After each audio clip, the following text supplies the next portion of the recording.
Doutor, bem-vindo aí ao Causos do Jiu-Jitsu. Eu não sei se eu chamo o senhor de doutor ou de mestre, né? Então vamos chamar de mestre, porque tem a ver com o jiu-jitsu.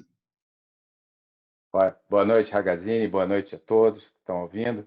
Pode me chamar de Sérgio, Ragazine. Sérgio é Não, meu vamos no nome. mestre mesmo, doutor, já que o programa é Causos do Jiu-Jitsu, né? Ô, Tá doutor, eu bom. tô com o seu livro aqui em mãos, certo? Dando E, uma estudada aqui na história. É, Vou falar por mim, tá? A primeira vez que eu ouvi falar do senhor aí, tem uma história da praia que os surfistas aí, parece que um cortou a onda do outro, que o senhor teve que mostrar para a rapaziada lá em Ubatuba lá a eficácia do jiu-jitsu. Como é que foi isso daí? então, Ragazine, isso aí foi há muitos e muitos anos atrás. Eu cheguei aqui em São José dos Campos em 1991, né? Começamos a dar aula aqui de jiu-jitsu em 1991, e esse caso aí foi um caso emblemático, porque Ubatuba, como em qualquer outro lugar de praia, lugar de surf, você tem muito localismo, né? São aquelas É, pessoas que se acham donas da praia e tal. E, enfim, a gente estava com uns alunos do jiu-jitsu, todos iniciantes ainda, faixas azuis e tal, na vermelhinha do centro, quando houve, enfim, uma agressão por parte de um daqueles locais a um garoto de 7 anos que estava surfando de bodyboard. E, enfim, eu fiquei olhando aquilo, né? Achei uma covardia imensa, né? Não sou de me meter na confusão de ninguém, nem procurar confusão. E fiquei olhando, mas quando eu fiquei olhando, o rapaz se ofendeu que eu estava olhando, tá olhando o quê e tal, xingou. E, enfim, acabou tendo uma briga ali na Vermelhinha do Centro. Foi bem conhecida na época, né? Mas estava eu, estava o Flávio Bey, estava o Pavan, e tinha mais um amigo também que eu não lembro o nome. Faz tanto tempo isso. E foi legal. A partir desse dia, enfim, o jiu-jitsu, não desse dia, mas dessa época, o jiu-jitsu veio crescendo. A partir daqueles anos, devia ser 1995, mais ou menos, 96, esse caso. Você vê que faz muito tempo atrás.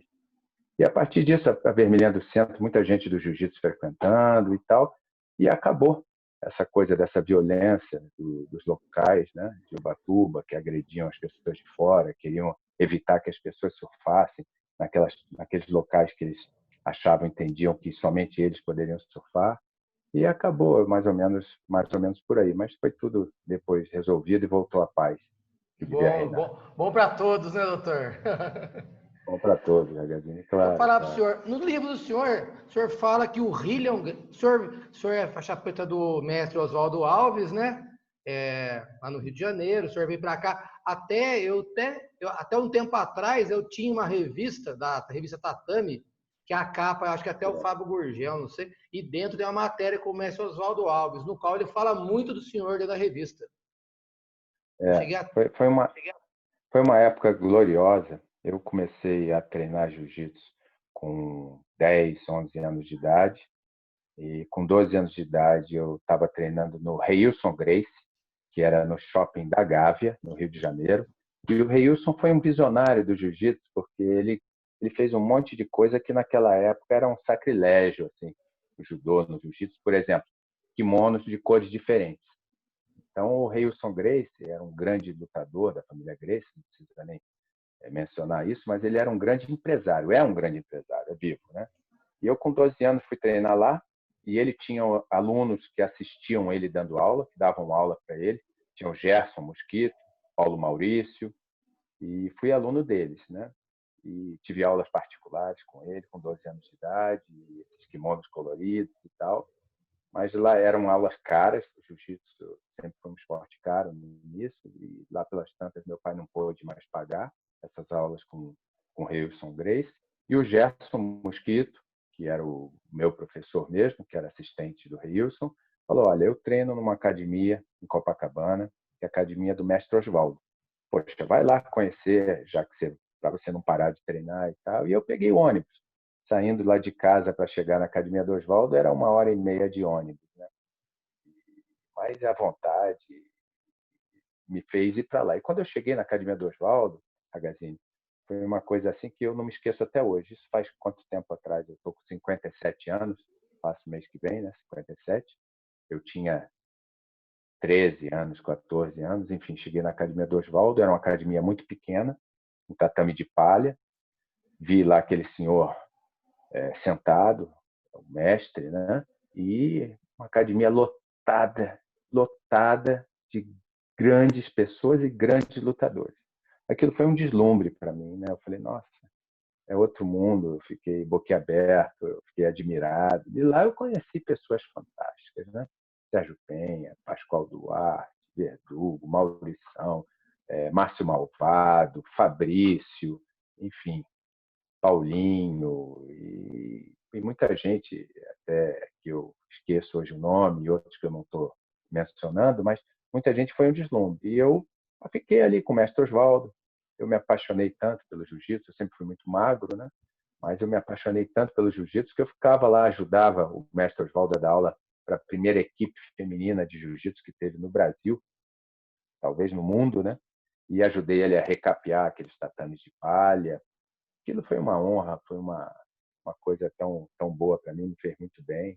E eu só tenho a agradecer ao jiu-jitsu, né? Foi quando... Bom, vai fazendo as perguntas, senão eu me antecipo. Na verdade, assim, né? Ele falava do senhor, que o senhor, na sua época lá, ficou um dos tops lá da academia, né? Ele falou muito bem do senhor. E o senhor, no livro depois, o senhor fala que o Rillion Gracie teve em São José dos Campos? Então, foi assim, em 1991, eu passei no concurso para delegado de polícia de São Paulo e vim do Rio de Janeiro para São Paulo, né? Nunca tinha morado em São Paulo, não conhecia, e fiquei primeiro em Caçapava, tá? Que era uma cidadezinha menor, e cheguei lá, queria treinar, não existia jiu-jitsu, aliás, as pessoas nunca tinham ouvido falar de jiu-jitsu, tá? Existia judô, existia karatê, mas não existia jiu-jitsu. Então isso foi antes da temporada do UFC e tal, então era muito difícil você convencer as pessoas de que o jiu-jitsu era uma luta, uma arte eficiente, de que era uma arte legal, porque o jiu-jitsu ela não tem, o jiu-jitsu apesar da absurda eficiência, ele não tem a plasticidade que a capoeira tem, que as coisas que Lógico. você assim é uma coisa plástica, bonita de ver. O jiu-jitsu não, é uma coisa que quem não entende nem sabe o que está acontecendo. E aquela É, frase preconceituosa que a gente ouviu tanto aí no início, pelo menos eu que fui o pioneiro aqui, que eu vi, homem agarrado, porque as pessoas não entendem o que acontecia. Então, para eu conseguir convencer uma pessoa a vir para o jiu-jitsu, de que aquela arte era eficiente, de que aquilo ali era uma coisa legal, necessariamente eu passava pela defesa pessoal. A defesa entendi. pessoal que eu aprendi com o Sérgio Penha, com o mestre Oswaldo, é uma defesa pessoal muito eficiente e muito bacana, muito legal. É o ovo de Colombo. Você pega assim, assado, isso funciona assim. É uma alavanca. Então, a defesa pessoal era o cartão de entrada que convencia a pessoa a vir. E, aos poucos, a gente levava a pessoa para o chão e a pessoa se apaixonava pelo jiu-jitsu. Então, na verdade, eu dei aula logo que cheguei em Caçapava, né? Num clube de Caçapava. Eu tive bastante alunos lá, inclusive até o Alex Monsalve, e depois Eu foi treinei com Fábio ele. Gugel, parece. O Monsalve, ele era o irmão dele, treinou comigo, eu fui muito amigo do pai dele, né? Do Ricardo, da Marisa, da mãe dele, e ele veio treinar. O Alex era pequenininho e tal, e enfim, treinou comigo até eu vim para São José. Quando eu vim para São José, aí eu entro na sua pergunta. Eu queria continuar dando aula e passei em frente à Academia Dragões, no centro de São José, e vi uma faixa estendida lá, Gracie Jiu-Jitsu. Eu falei, pronto, bom, que legal. E fui imediatamente me informar. E, para minha surpresa, quem iria dar aula lá era o Rillion Gracie, que era um grande amigo. Por quê? Porque o Renzo Gracie namorou uma menina e eu namorei a irmã dessa menina. E a gente viajava para a Serra das Araras juntos. E o Rillion e o Renzo eram praticamente inseparados naquela época, inseparáveis. Então Entendi. a gente viajava. E aí eu, o Rillion e o Renzo, enfim, a Mônica, a namorada do Renzo, a Denise, foi minha namorada, a gente viajava junto e, poxa, e estreitou os laços. E até cheguei a dar uns treinos com o Carlinhos na Barra, convite do Renzo. O Renzo é uma simpatia em pessoa. E o Rillion, eu não tenho palavras. É uma pessoa correta, de uma filosofia de vida, uma filosofia de paz interior, de alimentação saudável. É tudo que eu sempre acreditei. Então, o Entendi. Rillion é um grande exemplo. E ele dava aula. E eu entrei na Dragões para treinar com o Rillion Gracie. Mas na Dragões, o Hillion logo se desentendeu com o proprietário da academia, que era o Rogério na época, e ele falou: olha, Sérgio, eu estou indo embora, estou indo para Florianópolis, vou me estabelecer em Florianópolis. Você quer continuar com a Academia Grace aqui? Eu autorizo você a dar aula com a Academia Grace. Eu até falei: ô, Hillion, eu sempre fui aluno do mestre Oswaldo Alves. Eu agradeço, me sinto honrado pelo convite, mas eu me sentiria mal comigo mesmo se eu vestisse uma outra bandeira Lógico. agora, porque, enfim, naquela época o jiu-jitsu não era uma coisa tão profissional quanto é hoje. Era uma coisa de linhagem, de família, enfim. A gente se tornava um samurai sem pai, né? Se abandonasse o mestre, enfim. Eu falei: Hillion, eu agradeço, mas eu vou montar uma academia com o meu nome, representando a academia do mestre Oswaldo. E o Hillion dormiu na minha casa aqui, agradeceu, no dia seguinte foi embora, foi para Florianópolis e lá montou a escola de Florianópolis, cresceu várias academias, e eu comecei aqui com o Sérgio Lisboa Jiu-Jitsu. Isso era o ano de 92, 92, 93. E logo eu também me desentendi com o dono da Academia Dragões e conheci o Arnaldo Menani, que tinha sido campeão mundial de judô, tá, Eu das sei quem Forças é. Armadas, que é uma grande figura, que tinha a primeira academia de ginástica e musculação de São José dos Campos, que era na rua Humaitá, número 6. E o Arnaldo falou: pô, Sérgio, vem para cá, cara, eu tenho um tatame enorme aqui. E fomos, e o Arnaldo, um grande judoca, um grande conhecedor de neuazá, de chão, duríssimo, uma das pessoas mais fortes assim, e psicologicamente, fisicamente preparado. E logo começamos a dar aula de jiu-jitsu e judô mesclado. E ele começou a convidar o pessoal do judô para ir treinar com a gente terça e quinta somente. A gente permitia que eles fossem. Foi quando eu conheci o Calazans Camargo, com os filhos pequenininhos, que viria a ser o Juninho, que foi campeão mundial, os irmãos. Enfim, veio aquela galera toda do judô e começou a treinar com a gente, eu e o Arnaldão. E ali a gente embalou. O Arnaldo acabou vendendo essa academia, abriu a Companhia Atlética, a academia aqui. Eu fui convidada pelo Mano para ser, fui o primeiro professor de jiu-jitsu da Companhia Atlética, academia, fui para lá. Só que era uma academia muito cara para os padrões dos alunos que a gente tinha, que, enfim, tinham pessoas mais simples. E eu fiquei pouco tempo na Companhia Atlética, se não me engano, eu fiquei menos de um ano. E acabei indo dar aula numa outra academia, e aí todo mundo voltou, dei bolsa para muita criança carente, que hoje são grandes lutadores aí por aí, o Johnny, Marcelinho, enfim, dei bolsa para muita gente carente, e lá a gente embalou de vez. Foi quando chegou, trazido por um ex-aluno meu, que foi ao Rio de Janeiro e trouxe o mestre Careca para cá, né? Que tinha sido da mesma academia, um grande amigo, uma grande pessoa, um grande professor, um grande lutador, e trouxe ele para São José dos Campos. E ele chegou aqui, já só existia a minha academia. Eu era delegado de polícia, eu tinha um estacionamento também funcionando, tinha um comércio. Eu falei: Careca, eu estou cansado, eu não quero mais dar aula. Você quer assumir minha academia, meus alunos, tudo? Ele falou: pô, claro que quero, né? Ele estava começando aqui, ainda era desconhecido, e ele começou.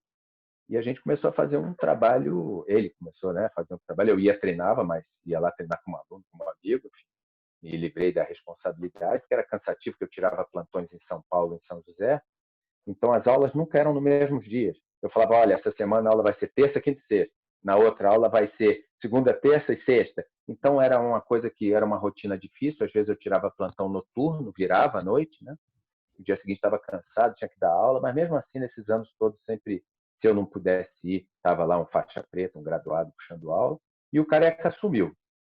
E nesse tempo que ele assumiu a academia, ele acabou tendo um desentendimento com o Erivaldo Júnior, que era o Juninho, né? Certo. E, enfim, e acabou expulsando o Juninho da academia. Eu falei: Juninho, ele é mais velho, ele mais velho sempre tem razão, entendeu? Pede desculpa e retorna. Juninho veio, esteve aqui em casa. Juninho sempre foi um filho para mim, aliás, como todos eles, eu sempre tratei e gostei dos meus alunos muito e apoiei muito. O Juninho também foi uma pessoa que pude fazer, fiz, e ele pediu desculpa para o Careca e voltou. E continuou treinando, se desentenderam novamente, me parece que o Careca expulsou ele novamente da academia, e aí ele ficou sem ter com quem treinar e onde treinar. foi quando eu voltei a dar aula de jiu-jitsu e montamos novamente o grupo, continuamos crescendo. Nisso o Juninho já estava roxo ou marrom, eu já não lembro bem, faz bastante tempo. E em 2003, finalmente, eu formei os três primeiros faixas pretas, né? E foi o Juninho, foi o Guga, que é o Gustavo Machado Pinto, que hoje está na Austrália, dando aula lá pela Grace, e o Gambim, Flávio Gambim. E quando eu montei esses três, eu o chamei e falei, olha, não é justo que eu continue com o meu nome, até mesmo porque eu, enfim, estou ficando mais velho, já não tenho mais esse gás para puxar aula e tal. Vamos montar uma equipe. Foi quando surgiu a ideia que eu tive de montar a Liga Jiu-Jitsu. Né? Até mandei para o meu irmão era publicitário, falei, bola um logo aí, e ele bolou esse logo aqui, que é o do Superman, né? Eu falei para ele, ó, Cláudio, eu não vou ser processado aqui pelas empresas, porque isso aí não é nosso. Ele falou, olha, Sérgio, eu espero, se você crescer tanto a ponto de ser Incomodar, né? processado, amigo, aí você muda o logo. Eu falei, não, mas aí eu falei, pô, mas por quê? Ele falou, olha, primeiro porque o S do Super-Homem tem o S do seu nome, Sérgio. E segundo, para o resto da vida, quem treinou com você, ou no grupo, ou na liga, sempre que assistir um filme do Super-Homem ou qualquer coisa, vai lembrar do grupo. Ah, Meu irmão era um legal, grande pô. publicitário, né? Hoje ele já é da Justiça Eleitoral, mas ele foi um grande publicitário, inclusive trabalhou na Legal. Artplan. Então ele teve essa sacada e realmente é um símbolo que marcava, né? Era uma Muito, coisa muito. meio pretensiosa de ser super-homem e tal, mas a nossa ideia não era ser arrogante nem nada, né? Entendi. Era um símbolo Ô, que mestre, deixa marcasse. eu perguntar um negócio, senhor. E aonde que entra aí o Marco Siqueira? Ele chegou a dar aula aqui e golpes aqui, entendeu? Eu fui vítima dele, teve várias pessoas aqui dando golpe. E eu cheguei a treinar com ele lá, acho que no Calazans, que eu tive lá em São José uma vez. É. Depois ele engravidou uma moça, deu um monte de golpe. Eu lembro que eu tinha acabado de entrar na polícia, o senhor estava até meio atrás dele, então daí ele já vazou da cidade, né? Fica difícil, Agazine, a gente falar de uma pessoa que não está presente para se defender, né? Lógico. Mas o Marco Siqueira esteve aqui dando aula, tá? Ele deu aula, ele era uma pessoa muito carismática. Eu falava assim até para os meus alunos, né? Eu falava, a gente sempre tem alguma coisa a aprender com as pessoas. Achando elas positivas ou não, elas sempre têm algo de positivo. E eu falava para os meus alunos, eu falei, o poder de sedução do Marco Siqueira, o poder de convencimento, ele era um fenômeno, fenômeno. E eu conheci ele, ele me procurou, muito tempo muito simpático, e eu estava até tirando um plantão, acho que tinham roubado um carro que um aluno tinha emprestado para ele, eu fiz um BO e tal. E ele ficou dando aula aqui no Calazans. Foi uma das tentativas dos próximos professores que vieram de São José, deram certo ou não, porque, enfim, São José é uma cidade que ficou careca de início, mas alguns outros passaram dando aula. O Vento Sul, o Ventania, eu sempre conto essa história, que era um grande atleta do Rio de Janeiro, foi numa aula minha, se apresentou, pediu para treinar humildemente, né? Eu E era li aula isso de aí. manhã. Enfim, o cara estava uma máquina treinada e foi lá para me pegar na frente dos alunos, né? E pegou, realmente. Mas o pau comeu. Mas, enfim, cada um tem a sua consciência, né? Eu acho que Lógico, lógico. em algum tempo, em algum momento, a nossa consciência sempre nos cobra, né? É. E ele Não, veio para ele isso, passou enfim, aqui também ele no Taubaté, o Marco Siqueira, e é, acabou. Eu fui uma das grandes vítimas dele aqui. Ele levou a é, gente, levou os moleques aí que acho que é o Chuck, o Flavinho, o Taú, esses caras foram com a gente lutar na Linge, lá no Rio de Janeiro. ali, É. certo. Daí a gente lutou, ele me deu um golpe lá. Nossa, foi o maior problema lá, entendeu? Eu tive uma aluna que eu não vou mencionar o nome, que o pai dela levava desse grupo do judô que treinava com a gente do jiu-jitsu, o pai dela Ah, levava ela para treinar com a gente às terças e quintas. E ele me chamava, era um senhor distinto, me chamava, falava, Sérgio, eu vou te pedir um favor. Cuida da minha filha, que ela é meu tesouro, minha preciosidade. Enfim, era uma pessoa que eu queria o bem, o pai, né? Então eu ficava uma garota muito bonita, muito inteligente, boa lutadora de judô, aprendendo jiu-jitsu. Eu cuidava dela como uma filha, tomava conta dela. E lá pelas tantas ela parou de treinar com a gente e foi treinar com o Marco Siqueira. Depois eu putz. soube que, enfim, eles acabaram tendo um filho Eu até via criança forte, bonita, bacana. Porque o Marco Siqueira era um cara forte, troncudo, né? Era Era. quadradão e tal. E a criança é sempre inocente, é sempre um anjo, né, cara? Independente O Caissara, irmão do do André, corpo. falou que estava treinando com ele, o filho dessa menina aí. É uma graça o garoto, e ela é Giovana, né? E, enfim, ela também é uma graça de pessoa. E aconteceu isso. Eu fiz a minha parte. Enquanto estava sobre a Lógico. minha observação, eu cuidei, mas, enfim, É, não dá para cuidar de tudo em é todos os lógico, lugares. né? Todo mundo adulto. Ô, doutor, eu até entrevistei o Juninho aí, né? O Erivaldo Júnior, daí ele estava me perguntando o porquê que eu fui na graduação dele, né? O Guga eu não conhecia, o Gambinho conheci agora, né? Que ele entrou na polícia, veio para São Paulo, acabei conhecendo ele agora. É, O Juninho eu conhecia porque a rivalidade da Liga Jiu-Jitsu com a galera do Kaká e do China era muito grande, teve diversas brigas, rolos em campeonatos, né? Sempre teve isso aí. é, Daí o Juninho me perguntou, Magazine, por que você estava lá no dia da minha graduação, né? Eu falei, ó, o doutor que me convidou, o doutor Sérgio me convidou. Até chegou eu e o Roberto no dia lá, eu era marrom, até falei isso para ele. A emoção de ver aquilo, ver primeiro um cara ser graduado faixa preta, foi tão grande para mim que eu acho que faltava eu acreditar que eu podia ser faixa preta. E aquele evento foi muito marcante para mim. Me deu um gás que eu precisava para chegar na preta ali. E agradeço o senhor por ter convidado aí, né? Tava o mestre Oswaldo, o Fred legal, Paixão, tudo lá. legal. Tava lotado até. A gente ficou meio, no primeiro momento, meio deslocado, né? Que é, inimigo da terra do outro é alemão, né? Então fiquei meio assim, mas o senhor fez um jogo de cintura ali, foi excelente. Eu achei muito legal assim ter ido e participado daquele momento ali, né? Eu vi a Então, emoção do senhor Magazine, de conseguir graduar 3 faixas pretas do senhor, foi muito legal. são os 3 primeiros faixas pretas da região, se não me engano. Foram eles, né? São. E não foram? Eu acho que sim, foram os Sim, primeiros sim, faixas pretas, né? sim. A minha memória está falhando um pouco, mas se não me engano foi em 2003, né? Agora, a minha filosofia, Agazine, sempre foi uma filosofia diferente de alguns alunos tinham. Por exemplo, ninguém nunca me viu à noite brigando, tendo encrenca. Eu sempre fui absolutamente contra esse tipo de postura. E Lógico. sempre aconselhei, fiz o máximo que podia, inclusive essa rivalidade, enquanto é dentro do tatame, enquanto é uma coisa saudável, é uma coisa válida. Mas quando sai do tatame, quando passa para o lado pessoal, ou quando as pessoas permitem que os seus egos se agigantem a tal ponto de criar uma inimizade num ambiente que deve haver apenas amizade, apenas cordialidade, irmandade, que é o jiu-jitsu, que abre muitas portas, criam-se muitos amigos, aí foge totalmente daquilo que eu considero saudável, né? Como, por É, exemplo, um aluno meu uma vez lutando sem kimono, indo bem na luta sem kimono, uma luta muito dura, que no caso era o Juninho, eu português, tá? Enfim, o Juninho caiu, o português ajudou ele a levantar, o Juninho foi pelas costas e tal. Cada um tem uma filosofia. lógico, Eu lógico que eu sempre vou apoiar um filho, é um lógico. aluno, mas eu também, como pai, eu tenho o dever de dizer que eu entendo que aquilo não é o que eu faria. E deixo pela consciência de cada um É. agir de determinada maneira. Né? E eu acho assim que a gente não tem que criticar. As pessoas toda noite vão dormir, toda noite se olham no espelho, e um dia elas envelhecem e morrem. Antes de morrer, elas também se olham no espelho da alma. E elas sabem exatamente o que elas fizeram e o que é correto e o que não é correto. Não É. precisa a gente ficar falando, porque se a gente falando, parece que a gente é dono da verdade. Não é bem dono da verdade. A gente pode até estar equivocado.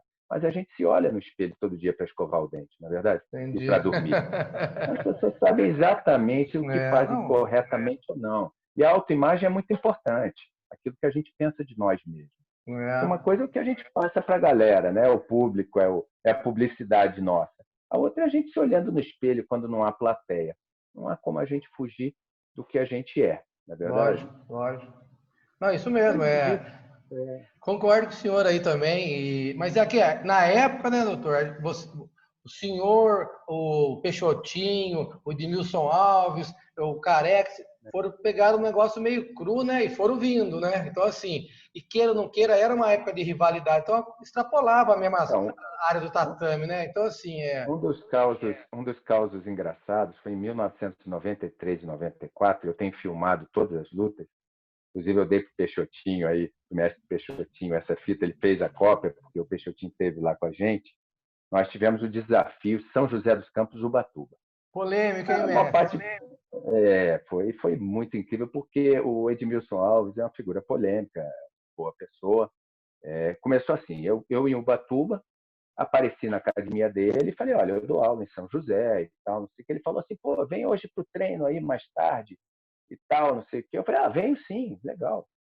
E vai ser como? Ele falou, não, vai ser sem kimono, não sei o que. Pô, tô aí e tal. E fui.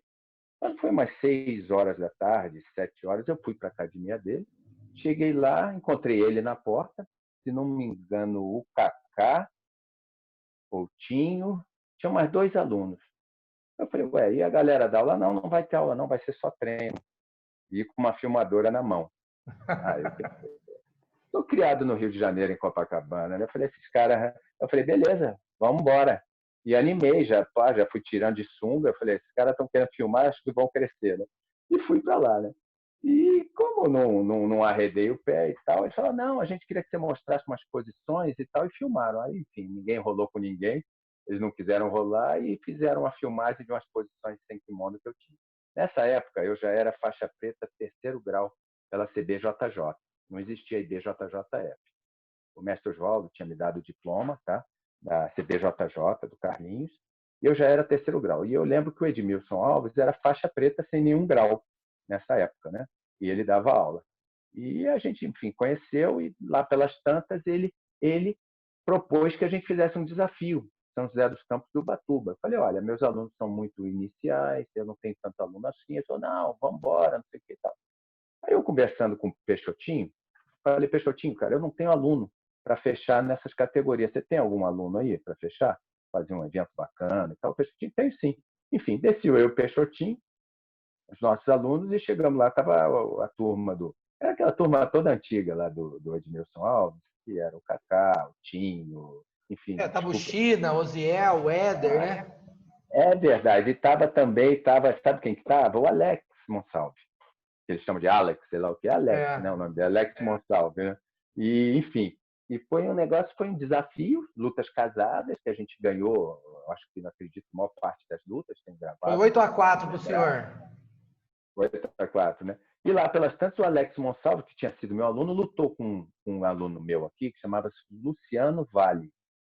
E esse Luciano Vale era um fenômeno em todos os campos. Ele passou sem estudar direito, treinando jiu-jitsu direto, tá? Ele passou em primeiro lugar no IME, passou no ITA, se formou em primeiro lugar no IME. Esse cara, um moleque era um gênio, um garoto boa pinta, forte e um fenômeno no jiu-jitsu. O garoto era um faixa azul que pegava os pretas de judô toda, dava trabalho. O garoto era além de inteligente, cara, o cara era um guerreiro completo. E eu botei esse garoto para lutar com o Alex. Já estava fortão e famoso, porque sempre foi um grande lutador de jiu-jitsu, né? É. Do Edmilson Alves. Aliás, eu acho que o Edmilson Alves achou que ele ia ganhar tranquilo. E lá na hora, né, aquela brincadeira de jiu-jitsu, eu falei, vamos apostar aí. Então vamos apostar uma caixa de cerveja. Eu nem bebo, né? Mas vamos apostar uma caixa de cerveja, apostar alguma coisa. Aí vamos, não sei o quê. Aí foi lutar o Alex, que era maior do que o Luciano Vale. 2 segundos de luta, o Alex pula, encaixa o triângulo no Luciano Vale. Sancaca. Eu falei, já era, encaixadinho. Falei, já era. O Luciano Vale é um fenômeno, mas porra, estava muito bem encaixado e o Alex estava muito forte. Né? Eu falei, já era. Cara, o Luciano ficou preso. E lá pelas tantas ele sai e, enfim, atropela. Se não me engano, acho que até finalizou a luta. O Alex ficou chateado comigo. Eu falei, Alex, luta é luta, você não está mais treinando comigo, apesar da gente ser amigo. Então ele ficou bem chateado comigo. Enfim, mas acabou, deu 8-4, né, como você falou, e o engraçado dessas filmagens é que depois teve a entrevista. Eu falei, não, foi tudo legal, pô, foi sensacional. E o Edmilson Alves estava espumando, né? Ele falou, trouxe faixas pretas. Faixa preta da onde? De judô, acho que tinha o Marino, que era faixa preta de judô, realmente, que lutou na Azul, se não me engano. Mas era aluno do Peixotinho, não era meu aluno, né? E, enfim. Mas ele ficou espumando, lá ficou engraçado aquilo, porque estava todo mundo na maior paz, ele estava com raiva de mim, na bronca, e depois ele ficou muito tempo com bronca de mim, e eu acabei ficando com ele, era besteira. Depois passou isso. Eu acabei Tudo passa, mostrando né? para ele recentemente, no livro do senhor, que o senhor fala que se juntou com o Peixotinho para lutar com ele. Ele não, ele mesmo não sabia direito a história, assim, entendeu? Não Mais ou menos. sabia? Não. Fala para ele, gente Eu boa. acabei contando para ele. Até tirei uma foto do livro, mandei para ele e tudo mais, né? Mas são Legal. histórias, né, doutor? Assim, que eu acho que tem que ter, né? Lógico, lógico, tem que ter. Eu Eu acho já vi assim, toda eu vi essa fita aí. Alguém já filmou na tive. época, assim, tava todo mundo lá, assim. O Peixotinho tem essas fitas, eu tenho, muita gente tem essas fitas, né? A Entendi. rivalidade, ela é válida desde que não extrapole a civilidade, né? Eu É, acho assim que cabe a nós mais maduros, mais equilibrados, manter a coisa dentro da normalidade, né? Porque lógico, lógico.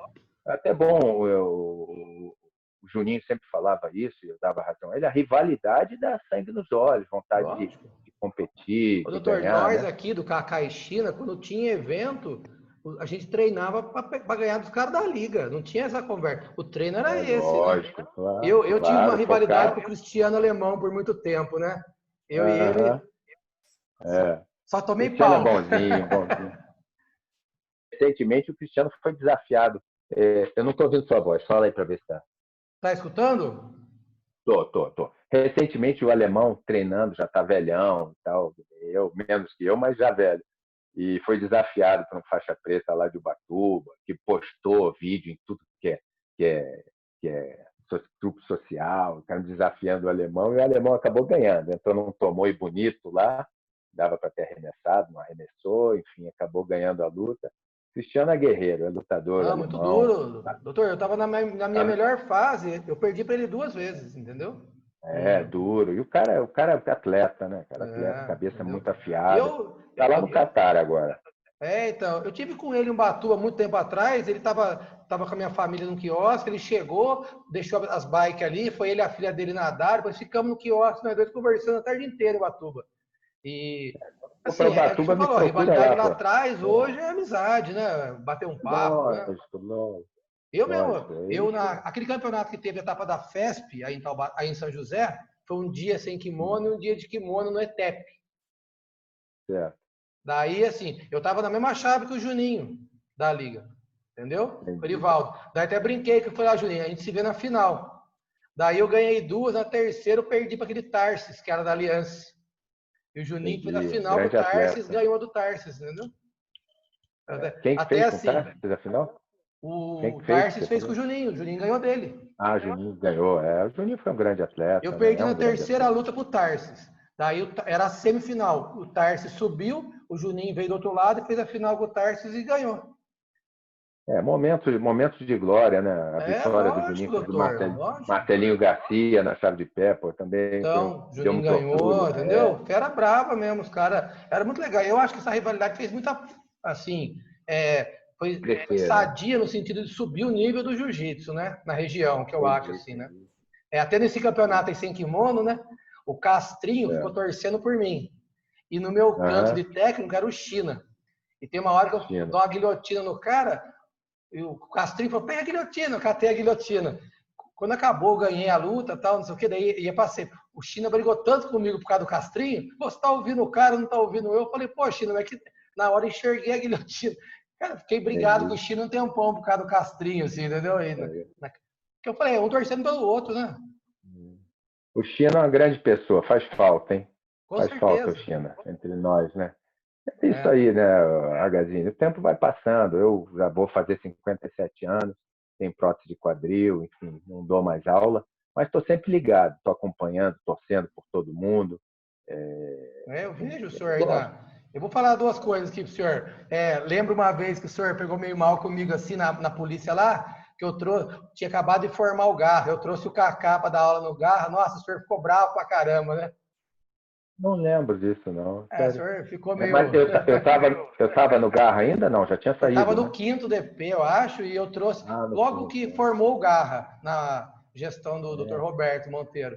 Daí o o Garra, senhor. não, na verdade o Garra não começou na gestão do Dr. Roberto. O Foi antes, fundador né? do Foi Garra, antes. Quem fundou o Garra em São José dos Campos fui eu. Isso foi no Doutor Celestino, doutor Roberto, que foi em 1993 ou 92 que criou o Garra aqui. Eu fui o primeiro delegado titular do Garra. Entendi. Então, é bem antigo. Eu entrei na polícia em 99, daí eu trouxe o Cacá. Ah, legal. O Cacá também é gente boa. O Cacá puxava um treino uma vez por semana ali na. Eu lembro que o senhor ficou meio, né, incomodado ali, né? Que ficou até o doutor Roberto um dia falou para mim isso. Mas eu não acho que o doutor Roberto gostava de pilhar as pessoas. É lógico, né? Lógico. Eu sou professor de defesa pessoal da Academia de Polícia. Inclusive, eu até preparei essa aula com o Juninho, com o Erivaldo Júnior. Ele vinha aqui em casa, eu ficava dando aula, porque é um concurso público dentro de um concurso público, né? Então, você apresenta uma aula teórica e depois uma aula prática. Então, eu ficava treinando aqui no tatame de casa, da minha casa, com o Erivaldo Juninho, e ele assistindo e eu contando a história. Contava a história do surgimento do jiu-jitsu no mundo, a migração do jiu-jitsu pela Índia, a chegada do jiu-jitsu no Japão, porque todo mundo acha que o jiu-jitsu surgiu no Japão. Não, o jiu-jitsu surgiu na Índia, tá? E depois a chegada no Japão, e do Japão a chegada no Brasil, que é através do Conde Coma, e depois através da família Grace no Rio de Janeiro. E depois a vinda daqui para São José e a criação da Liga. O senhor não lembra, mas o senhor deu para mim a apostila do curso de defesa pessoal que o senhor fez na Cadepol. Para Cadepol, né? Foi bom, tenho, né? O senhor me deu ele. Gostava. Dei aula para muitos policiais que entraram. Até eu ia usar para... Surgiu uma vaga lá, eu tentei a vaga de professor, né? Até ia usar o que o senhor me passou aqui, a apostila. Mas daí o Sogab entrou. O Sogab acabou entrando, né? Legal. O Sogab acabou entrando. Também. Essas coisas também, concurso também é muita sorte, né, Ragazinho? É o momento exato, a hora exata, você está inspirado, entendeu? É estudo, lógico, preparação, mas sorte, né? Lógico. Mas é isso. Ô, mestre, o que o senhor... E hoje em dia o senhor... até o Careca no dia lá me convidou, porque o senhor ia pegar a coral lá no... O senhor pegou a coral lá no CT Caveira, né? Que o Peixotinho veio até assisti bastante. Não pude ir, até porque eu estava de plantão à noite. Mas o Castrinho me convidou, o Careca me convidou. Conta pra gente aí. Na verdade, a faixa coral, para mim, é a cereja no bolo, é a despedida, é a faixa, é a coroação de uma vida que eu também dediquei ao jiu-jitsu. O jiu-jitsu não foi meu foco central, nunca fui só professor, sempre tive outras atividades, além de funcionário público, né? Eu tenho uma empresa que é uma construtora, mas o jiu-jitsu sempre teve como lazer. Na verdade, eu comecei dando aula de jiu-jitsu aqui, primeiro para ter com quem meu filho treinasse jiu-jitsu quando ele nascesse. Não era nem nascido, era só minha filha, né? Depois nasceu meu filho, que hoje é faixa preta e tal, e é policial federal. Até isso aqui, ó. Isso aqui foi do concurso que ele passou para a gente da Polícia Federal, em 2018. Que legal, hein, meu? Parabéns. Moleque com 23 anos passou, é um orgulho, entendeu? Para mim. A gente sempre baba nos filhos, não tem jeito, lógico, né? Não tem jeito. Mas eu comecei a dar aula para ter com quem meu filho treinasse, enfim. E, cara, acabei ficando dando aula, você se apega aos alunos, gostar, mas dar aula nunca foi meu foco, né? Eu queria ter para elas e acabei dando aula e gostei, enfim, mas como hoje já tem muitos professores, excelentes professores, muito melhores do que eu, professores preparados, hoje em dia o estudo do jiu-jitsu é fantástico, né? Eu acabei retrocedendo, né? E porque também é muita responsabilidade de horário com aluno, e você, quando tem um horário, um compromisso, você tem que cumprir, né? Então é uma coisa que eu já estou mais aposentadão, então eu fico mais relaxado e acompanhando de longe, né? O Castrinho, agradeço o gigante, o Castrinho, o Evandro, porque eu acabei me agregando à academia deles, que são grandes amigos, acima de tudo, grandes pessoas. Mantém uma foto minha lá na parede, que é uma coisa rara, né? Porque gratidão é uma coisa rara, né? Enfim, mas é como eu te disse, a consciência de cada um, ele se olha no espelho à noite e no último dia da vida ele vai pensar o que fez certo ou o que fez errado. Mas quem sou eu para dizer o que é certo e errado, né? Eu acho que cada um entende o que acha certo. Mas, enfim, eu agradeço. Nesse dia da promoção na faixa coral veio o Inácio Aragão, que é um lutador antigo do Rio de Janeiro, foi um dos primeiros a fazer Vale Tudo lá no Maracanã, que é um grande amigo, irmão meu. é o Peixotinho, que é uma pessoa que eu não preciso nem apresentar, todo mundo sabe. Lógico, a lenda, né? É sensacional, um cara que lutou com todo mundo da história. Eu me lembro que foi meu ídolo muito tempo, ainda é, né? O Inácio, ele, são meus ídolos. Então, eles vieram aí para minha graduação, eu convidei todo mundo, quem pôde veio. Foi muito legal. Foi assim a conclusão do meu ciclo de jiu-jitsu na minha vida. Hoje eu treino devagar, só com pessoa leve, eu tenho prótese de quadril, se a prótese luxar, sair do lugar é muito complicado, eu tenho que ir para a mesa de cirurgia. Enfim, é um problema que acomete muitos lutadores de jiu-jitsu. Sérgio Penha tem prótese, o Inácio Aragão tem prótese, o Daigo tem prótese, porque a posição de guarda fechada, guarda aberta, se você não tiver o formato bem ovalado da cabeça do fêmur, você acaba estragando o labro, o acetábulo. Então, você leva aquilo a uma artrose e aquilo, com o tempo, você acaba tendo que botar uma prótese, que foi o que aconteceu comigo, né? Então, eu tenho essa prótese de quadril e, com isso, o ritmo e com a idade, obviamente, né? A gente não sou mais menino. Até o Ganso, o aluno do Peixotinho, fez essa cirurgia ano passado aí. A Eu gente dei força ajudou para tudo ele. aí, né? Eu falei, Ganso, fica zero, cara. Fica zero, mas você não pode abusar. É uma série de limites, entendeu? Porque o jiu-jitsu é um esporte um pouco lesivo, um pouco sendo bonzinho, né? É um esporte bastante lesivo, né? Todos nós temos problema na cervical, punho. Eu tenho uma artrose de punho aqui que eu tenho que agradecer a Poliana Lago. Fomos treinar judô, ela meteu uma mão de vaca para quebrar meu punho e realmente quebrou. Nunca mais fiquei bom. Tenho uma artrose de punho aqui que eu sempre me lembro dela. Sempre que vai esfriar, vai chover, eu lembro da Poliana. Ô, mestre, ela foi grande campeã e formada pelo senhor, né? A Poliana foi formada pelo Juninho, por mim e pelo mestre Osvaldo. Ela foi uma máquina de jiu-jitsu. Eu e o mestre Osvaldo acompanhamos ela no Mundial no Rio, que ela bateu em todo mundo. Ela foi 4 vezes campeã mundial na faixa preta. Isso é uma coisa que pouca gente fala, né? Além de ser, com todo respeito à mãe dela, que é escrivã, né? Nossa colega de polícia, que é a Sônia, ela, além de ser uma grande lutadora, uma mulher inteligente, uma mulher belíssima. Poliana tem uma beleza natural que causa inveja a muitas mulheres, até mais novas do que ela hoje em dia, e uma técnica de jiu-jitsu, força, muito musculosa, muito inteligente, sagaz.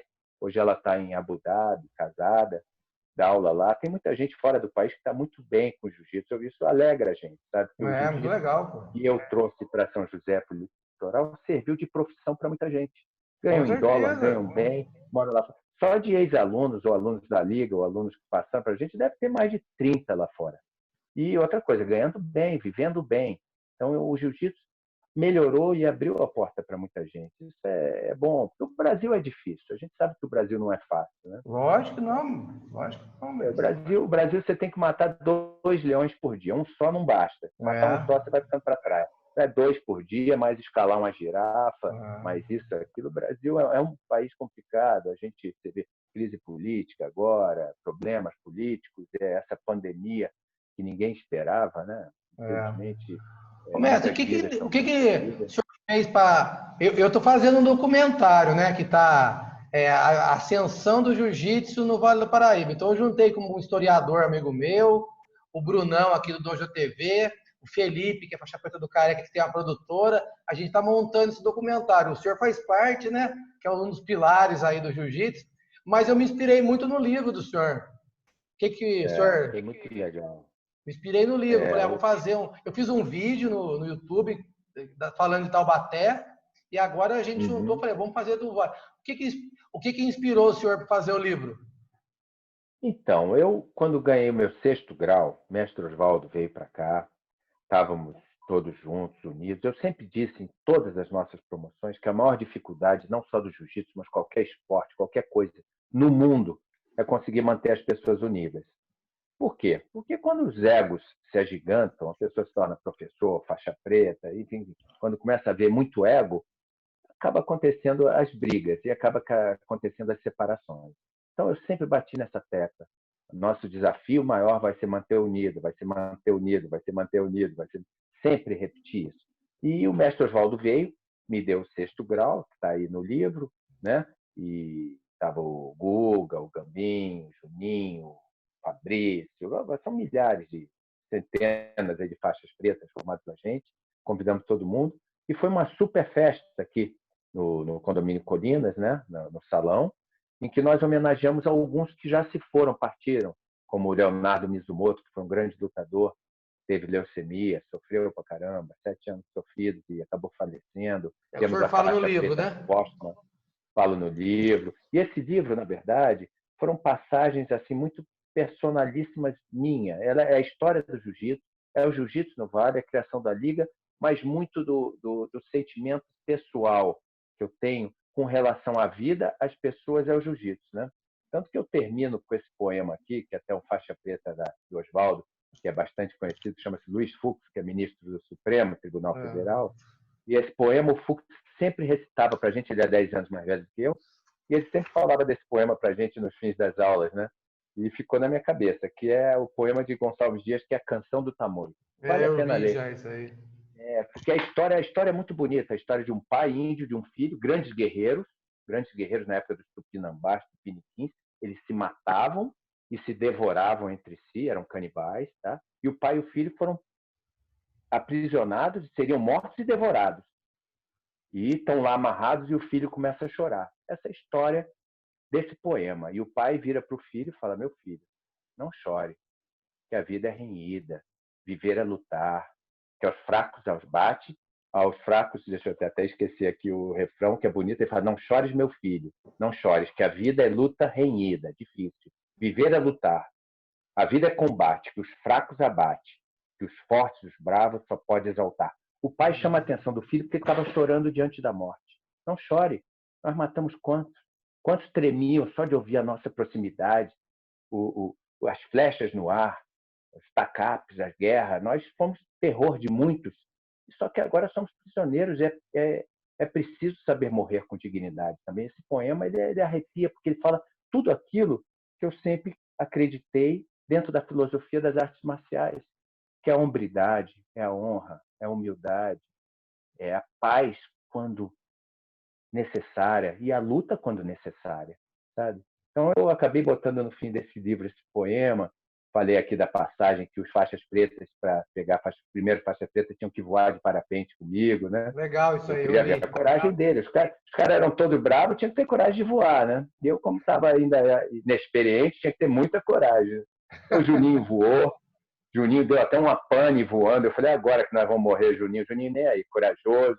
O Guga ficou meio assim, tonto, não sabia se tinha desmaiado. O Gambim voou, a Poliana tirou o capacete. Eu falei: o que você vai fazer, Poliana? Ela botou a cabeça entre as pernas assim e vomitou lá de cima. Ela enjoou, deu uma vomitada lá de cima, enfim, era muita emoção, né? E foi legal. Esse livro é isso, são muitas coisas assim, jiu-jitsu, história do jiu-jitsu da chegada, mas muitas coisas íntimas que se passaram até dentro de mim, né? Entendi. Então é uma coisa simples. Eu tenho esse livro, inclusive, em PDF. Se quem quiser, é só pedir, eu te passo, você passa para quem quiser. Tá bom, a gente põe no canal. Vamos pôr no canal do JTV também lá, doutor. Tem bastante visibilidade lá no canal, entendeu? Eu te mando hoje em PDF, porque era antes o livro impresso, é muito caro imprimir no Brasil, né? Eu escrevi 2 outros romances. Eu tenho um romance escrito que chama-se Vênus, que eu acabei mandando, eu imprimi ele nos Estados Unidos, por incrível que pareça, é mais barato que imprimir no Brasil. Nossa, então aqui, para fazer 100 ou 200 desse aqui, o cara me cobra R$4.000 para fazer no Brasil. Então eu fiz em PDF, falei: quer saber, eu vou distribuir de graça, só para lembrar. Não, muito legal, eu quero sim, manda aqui para mim, que daí a gente vai distribuir aqui no canal do JTV aí, entendeu? Legal, Ragazinho, legal. Muito legal. Então, assim, ó, tá acabando o nosso tempo aqui, a gente tem 1 hora de duração, já foi 50 minutos. Quero agradecer o senhor aí. Sei que a gente não teve muito contato assim, nessa correria de trabalhar na polícia, jiu-jitsu, mas sempre tivemos ali meio perto ali, né, doutor? Então, assim, só tenho a agradecer pelo que o senhor fez aí, porque eu até brinco isso aí. O jiu-jitsu de hoje, quem está treinando, quem é campeão hoje, tem os méritos deles. Mas já pegou um negócio já meio mastigado de quem começou lá atrás. E o senhor é um desses pioneiros que começou lá atrás. Entendeu? Então, assim, a ideia desse quadro aqui, o Causos do Jiu-Jitsu, é uma entrevista mais descontraída, mas também para contar a história, porque ela não pode ser esquecida. Eu sempre falo isso. Então, o senhor, Peixotinho, o Edmilson, Careca, pessoal que veio antes aqui, o Wilson Matos também, tem que ser lembrado aí e exaltado, porque se tem gente hoje vivendo do jiu-jitsu aí, em grande parte tem que agradecer a vocês, porque vocês pegaram o mato alto e foram cortando, entendeu? Não existia. Verdade, Tudo bem que tinha verdade. brigas, desavenças e coisas que É, extrapolavam o tatame, mas eu acho que fez parte para engrandecer esse jiu-jitsu, né, doutor? Então, assim, só tenho a agradecer aí. verdade, verdade, verdade. Na verdade, esses quatro que você falou, incluindo a mim, nós fomos os que quebramos as pedras aí do início, e, enfim. E hoje a coisa está mastigadinha para quem quiser ser campeão mundial, viver do Lógico. jiu-jitsu, ganhar dinheiro, né? Ir para o exterior. Quando que eu imaginei que professor de jiu-jitsu ia ganhar tão bem quanto ganha no exterior, né? Então, Tem gente lá fora ganhando $20.000, $15.000, $10.000, entendeu? $15.000, 8, 7, seja o que for, o dólar está muito valorizado, ganha muito bem, entendeu? Então isso aí é muito legal. Quando eu comecei a surfar, foi no ano de 1970, eu comecei a surfar, o surf também era uma coisa maldita, mal vista, né? Você ia surfar, pegava um carro, ia com um carro com tio, não sei o que, para a praia, a polícia parava 5 vezes, porque surfista era tudo maconheiro, maluco, não sei o que, ninguém gostava. Hoje o surf é uma potência, né? Hoje o surfistas de ponta são milionários, né? Você vê o Gabriel Medina ganhando mais de 1 milhão por mês e tal. Então, exatamente. totalmente. E aconteceu com o jiu-jitsu também. O jiu-jitsu se tornou não um esporte de ponta, que muita gente pode viver dele, né? É muito legal isso aí, né? A passagem do tempo e a sua acomodação, né, Ragazini? Mas eu É. fico aí agradecido pelo convite. Desculpe aí se eu falei demais, mas Nada. A gente está aqui para escutar mesmo, e são essas histórias que são válidas, doutor. um dos esportes prediletos dos mais velhos é contar a história, né? Mas, enfim, Ah, não, mas é faz legal. parte, né? A gente vai. A ideia é essa, entendeu? É não deixar que isso se apague, entendeu? Esse é o nosso Legal, foco legal, aqui, entendeu? E legal. quando tiver ainda toda a fase de arrecadação de provas, fotos, vídeos, até vou atrás do senhor depois para ver se o senhor pode me emprestar alguma coisa aí para ajudar no documentário. Eu tenho muita coisa. Tem essas fitas aí de 93, 94. Tenho muita coisa. Eu tenho a lista dos primeiros alunos. Tem mais de 1.000 alunos que passaram por mim. Dá para ver aqueles primeiros que começaram em 92, 93. Tem a lista deles. Tem bastante coisa aí, Tá cara. bom, eu agradeço aí, É um vou procurar o arquivo. senhor depois aí. Legal, Ragazini. Obrigado pelo convite. Eu que Obrigado a todo mundo agradeço. aí pelo carinho e pela paciência. Que é isso, doutor. Um abraço pro senhor e tudo de bom. Um abraço, irmão. Um Valeu, um abraço. abraço, Ragazini. Valeu.